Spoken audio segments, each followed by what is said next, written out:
Hello, I'm Greg Gutfeld, along with Judge Jeanine Pirro, Harold Ford Jr., Jesse Waters, and she enters her office through a doggy door. Dana Perino, the 5.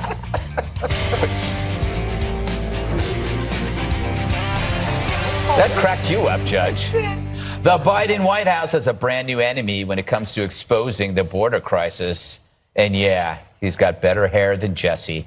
It's our very own Bill Melugin. Politico got the scoop that his reporting is, quote, getting under the skin of White House officials and leaving them increasingly frustrated. And why? Because he's actually doing his job and reports on the mess the administration caused. This is something we've seen happen every single day. Del Rio sector extremely hot, averaging more than 700 apprehensions every day in the last week. This is the biggest single group I've ever seen come up to the border. They were opening this gate little by little, and then people would try to cram through and come into the United States. Border Patrol doesn't have enough agents to process these folks. They're completely overwhelmed, and this situation is completely deteriorating. It's essentially a free-for-all. If people can get across the river, they can just walk in. This was a single massive group of about 167 people who crossed, almost all of them single adults. Hundreds upon hundreds of these migrants crossing the Rio Grande in broad daylight. The city of El Paso, which is being inundated by illegal crossings right now. It's no wonder they're irritated. If it wasn't for Melugin and Fox's excellent border team, no one in America would have seen these images Biden's team would rather everyone be in the dark about. The record-shattering 2 million migrant encounters this year so far. But the White House thinks this is all a very new crisis. DHS put out a report laying out what kind of a migration situation that we're dealing with, which is very new. I mentioned Venezuela, I mentioned Nicaragua, I mentioned Cuba. We have seen an increase of about 121% since last year of what's going on with these countries that are fleeing communism. So that has gone up. And if you look at Central America, in the last 3 months, we have seen a decrease of about 43%. So we are in a different kind of migration component right now. All right, Jesse, I want to talk about our very own Bill Melugin. Not only does he have better hair than you, but it's his own hair. Oh, Greg, again, that's slander, and I will be speaking to my lawyer. The Politico article said there is a doozy at the border. I love how now a doozy is like lingo for a reporter that annoys Democrats. Like, oh, see the guy in the back? Reuters? He's a real doozy. And so, right. So we have our own very stupid son of a bitch down at the border now, too, which is great. So the White House says there's an alarmist quality to his reporting. So Biden lets in a record amount of illegals, record amount of fentanyl, record amount of people on the terror watch list. But they're like, don't be alarmed by this. The border is secure. They're not alarmed by any of that. They're alarmed that someone else is alarmed. Right. So then they say they're upset because our border doozy uses drones. And they'd prefer that he uses a tripod because the drone takes too much of a dramatic kind of footage. Now, this is the same political party that hired a Hollywood producer to produce a mini-series about January 6th with crying, sound effects, and about 1,000 different camera angles. Then they said they're mad at our border doozy because DeSantis leaked to him. They told him that he was going to do the flights to Martha's Vineyard. I mean, at least DeSantis tells them that he's doing this. Biden just flies them anywhere, doesn't tell anybody what he's doing. He does it in secret. And then they complained about the lack of nuance. They're saying that he focuses too much on the number of the migrants and instead of explaining the root causes of the situation. Now, I've heard the border doozy explain the root causes, and he says the root causes are coming from the White House. They decimated all the Trump border policies. They'd stopped building the border wall, and they've encouraged them to come over, and they're giving them free bus passes and free plane tickets. The bottom line is this. There's only one reporter on the border. Yep. They don't want even one. Yep. That's what they don't want. That's a great point. Although border doozy just sounds like something disgusting you find when there's no bathroom. Judge, you know what's interesting? They're calling him irritating, but remember, we used to feel like Jim Acosta was irritating, but his irritating was obnoxiously ideological, where this is just a guy who's just reporting on things. Yeah, all of a sudden, the facts and the truth are not what they're concerned about. They really think, Karine Jean-Pierre says, I don't know why we would reach out to them.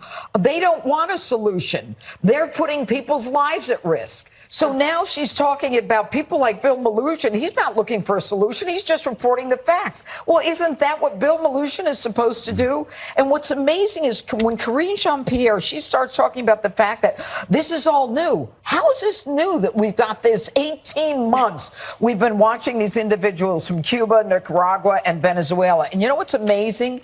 Today, I think it was Ned Price who was on the channel, and he was talking about all the successful efforts they've made to try to resolve the crisis. And he talks about the summit that they had of the Western Hemisphere this past summer to deal with these issues. And guess who wasn't invited? Cuba, Nicaragua, and Venezuela. I mean, they don't even talk to them, let alone try to figure out how to resolve the issue. And you know what? They want to put the burden on Bill Mnuchin to decide what are the root causes. Isn't that supposed to be Kamala's job? He's doing a better job than Kamala. He is. He is. He should be the vice president. At least he shows up every day. Yeah, that's true. That's true. And he doesn't have an annoying laugh. Harold, it seems to me that whenever a problem is illustrated, it's either called a stunt or an irritation.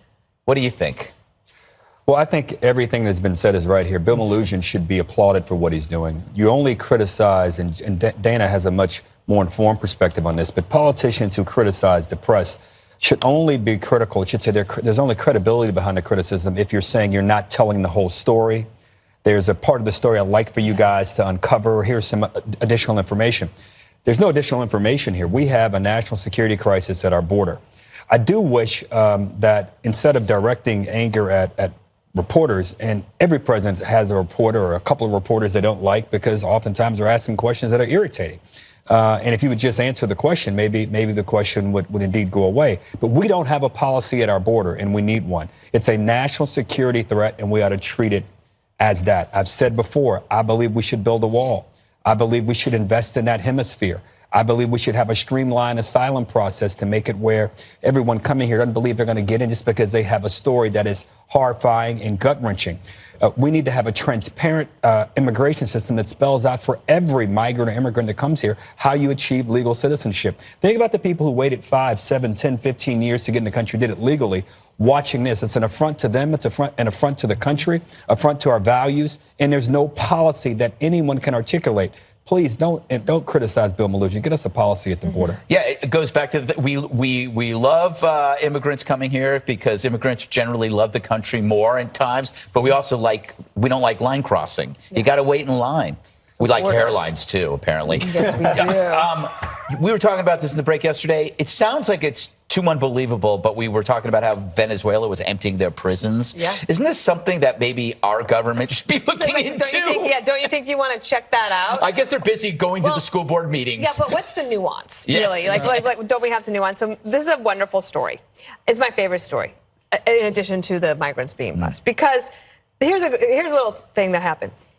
Last night, when the story broke in Political Playbook, I sent it to Bill Mnuchin right away. I said, well, you got under their skin. And he said, what's Playbook? Which was the best answer he could ever have given because he's so not a D.C. guy. Yeah. He's a reporter doing his job. And, along with Griff Jenkins, Casey Stegall, Matt Finn, Alexis McAdams, amongst others, all they're doing is making the White House look like Baghdad Bob. Mm-hmm. They're out there saying the border is secure, the border is secure, the border is secure. In the meantime, it's like, we're just showing you the pictures. Every single morning, Hemmer and I laugh. When you go to the reporter at the border, they'll say, well, Dana, 200 migrants just walked across the border. 20 migrants are lined up over here. It's unbelievable. And they have the White House has downplayed everything. Gas prices, inflation. Mm-hmm. They got mad at reporters for saying that inflation might not be transitory. Crime, Afghanistan, baby formula, and now you have the border. So I think it's also pretty funny that the only reason the media is covering the border story today is because the White House is mad at a Fox reporter and they let it out. Yeah. It's my favorite story. There you go. All right. Coming up, Vladimir Putin makes a serious nuclear threat. Is Biden up for the task?